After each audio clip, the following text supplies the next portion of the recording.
This is Pastor Michael-Vincent Crea, One World Life Systems. I'm here with Teranga, and we're sitting in the former entrance to an Irish Nationals pub, now closed.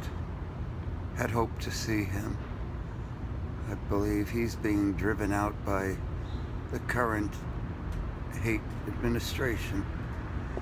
And here we are, having spent the night here in New York on 29th Street between Park and Lexington, not being admitted to the mainstream drop-in center on 32nd Street, telling us it was full at 9:30 last night, to come back at 9:30. This was after my own experience, knowledge, and understanding of how the system works, asking that NYU emergency let us stay that night in that gurney in the ER until this morning.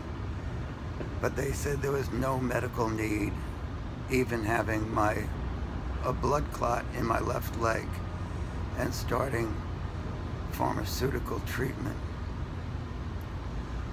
So this is what the taxpayers are paying for, is less and less services for more and more individuals, whether they be a single family like ourselves, or there will be single parents or parents with families being denied services, as we experienced on Staten Island, no longer centralized but decentralized, and in effect making it more difficult for people to not only have housing and food as a human right, but have the life, liberty, and pursuit of happiness, which is the dream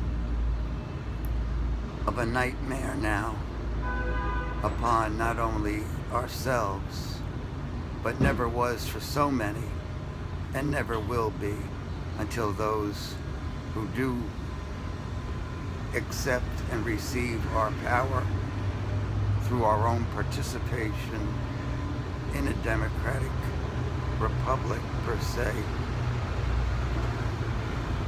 demand our rights, stand up for our rights, and realize that anyone denied their rights will affect all of us.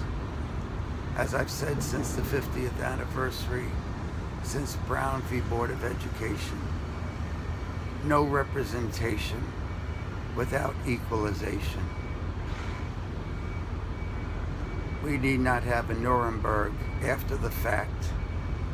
We need to have a Niemöller in contrition and in penance, having not stood up to the Nazis in Germany for 5 years, only to be incarcerated himself, and spent the rest of his life regretting it upon leaving the concentration camp with his wife, only to see a plaque that they had attacked and exterminated individuals like myself, called unfit if they were disabled and didn't fit the model of the megalomaniac Hitler's Aryan so-called race that he was delusionally bent on producing.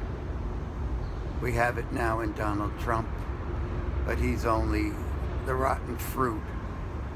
It's us, the roots of the three branches, that must start communally, locally, and nationally, giving care not only to the Constitution, but what needs to be changed in thereof to really give a vehicle of veracity with capacity to uphold those self-evident truths that all men, women, and children are created equally and endowed with their Creator by the source with inalienable, that is, human rights, from the first breath out of their mother's womb to the last breath before their tomb, that no king or queen, prime minister or president, parliament or Congress, police chief or mayor gives. We're born with those rights. We have to demand those rights. We have to respect those rights, and we have to uphold those rights, now and always. I pray anyone that sees this can share it and know that I'm seeking liberty, not sympathy. I'm only explaining, not complaining. And I'm good to go without a show. But if you have one, put me on, and I'll be not only a good guest, but you will appreciate the affirmation that is active not only in me, but I will ignite in every individual that hears my words.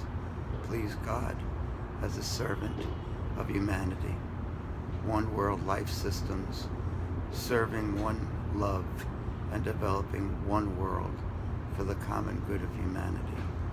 Here with Teranga, the ambassador of respect and hospitality, as her name means in Wolof, of the Senegalese people.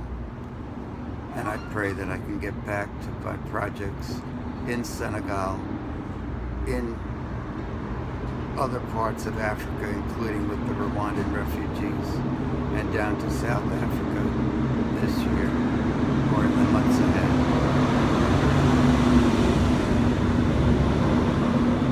So be it.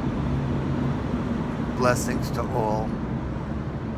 Forgiveness upon all my persecutors, all that have made themselves my enemies, because my enemies only give me more reason to live.